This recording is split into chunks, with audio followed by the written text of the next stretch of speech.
C'est avec un plaisir renouvelé et une conscience profonde des défis environnementaux et sociaux qui nous interpellent quotidiennement que je prends la parole à l'occasion de la 42e édition de la Journée nationale de l'arbre célébrée cette année dans la forêt classée de Raou, commune de Gandon, dans cette illustre et belle région de Saint-Louis.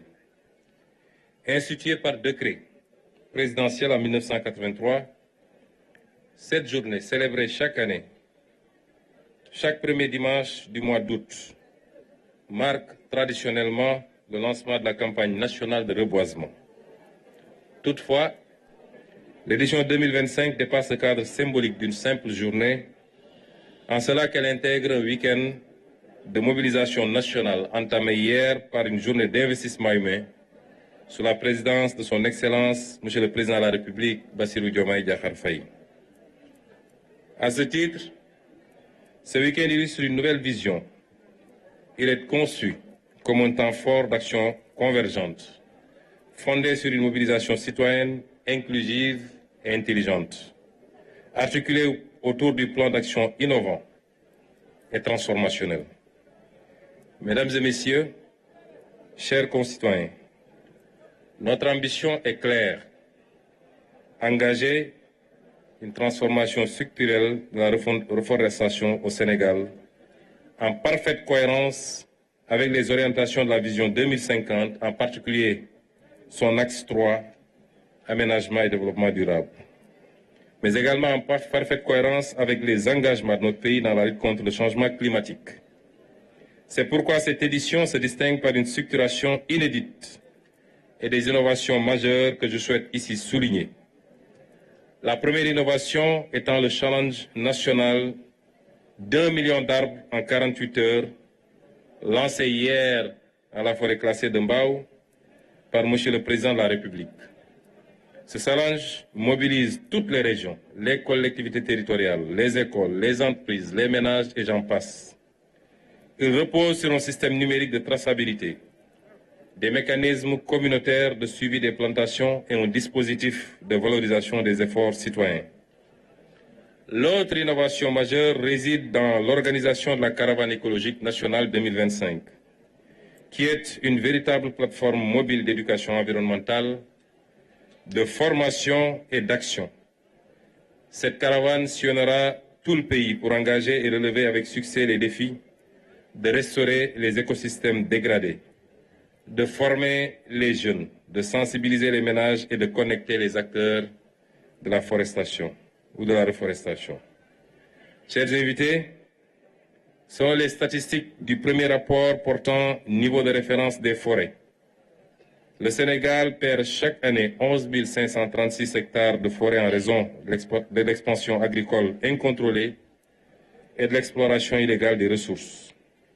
Pour la campagne de gestion des feux de brousse 2024-2025, les statistiques de la direction des eaux et forêts, chasse et de la conservation des sols font état de 1 232 889 hectares de terres forestières et pastorales touchées par les feux de brousse.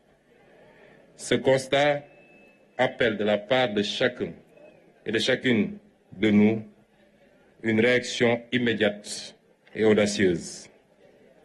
Planter un arbre aujourd'hui, c'est nourrir demain. C'est renforcer notre souveraineté alimentaire. C'est restaurer notre dignité écologique. C'est bâtir un avenir durable et résilient. Le choix du sud de Raou n'est pas fortuit.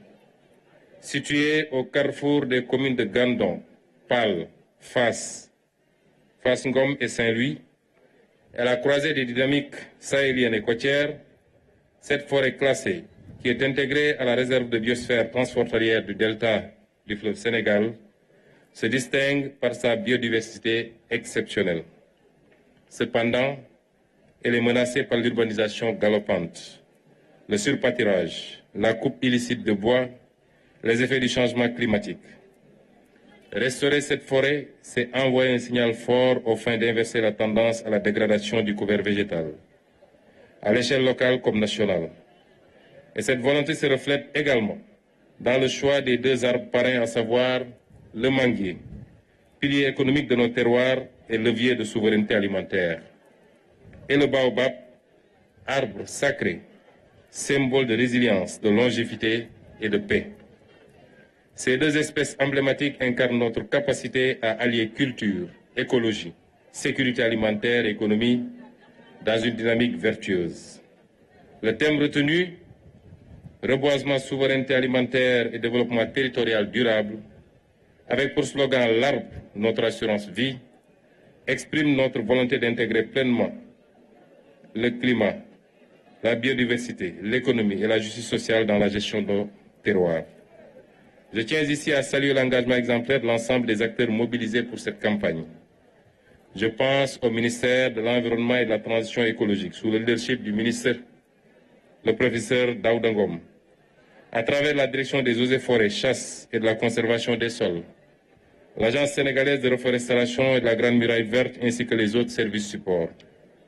Je pense également aux autorités administratives et aux collectivités territoriales, aux services déconcentrés, aux établissements scolaires, aux groupements féminins, aux jeunes volontaires, aux partenaires techniques et financiers, ainsi qu'à toutes les forces vives mobilisées dans ce grand élan collectif. Mes remerciements appuyés vont également aux communes de Gandon, de Fasngom et de Pal, à l'ONG TriEd et au projet Promouvoir Saint-SL, qui est le projet d'une muraille verte à Saint-Louis, à la Sonaged et à l'ISRA. Chers compatriotes, la campagne 2025, par sa conception, son format et son esprit, incarne un tournant stratégique pour notre pays. Oui, reboiser est un acte patriotique. Mais en 2025, au Sénégal, reboiser se conjuguera au temps de l'innovation, de l'inclusion et de la transformation systémique. Reboiser, c'est investir dans un avenir radieux, sobre en carbone, solidaire, juste et prospère. Au nom de son Excellence, le Président de la République, je déclare officiellement lancée la 42e édition de la campagne nationale de reboisement 2025. Plantons aujourd'hui pour récolter demain. Merci de votre attention. Voilà, le Premier ministre qui vient de finir son discours tant attendu ici à Raou. Un discours plein de sens. Les mots sont pas à la limite forts, mais je pense que ça permet de montrer la situation actuelle dans laquelle se trouve cette forêt de Raou. Mais au-delà de cette forêt de Raou, c'est la situation globale au niveau national qui a été retracée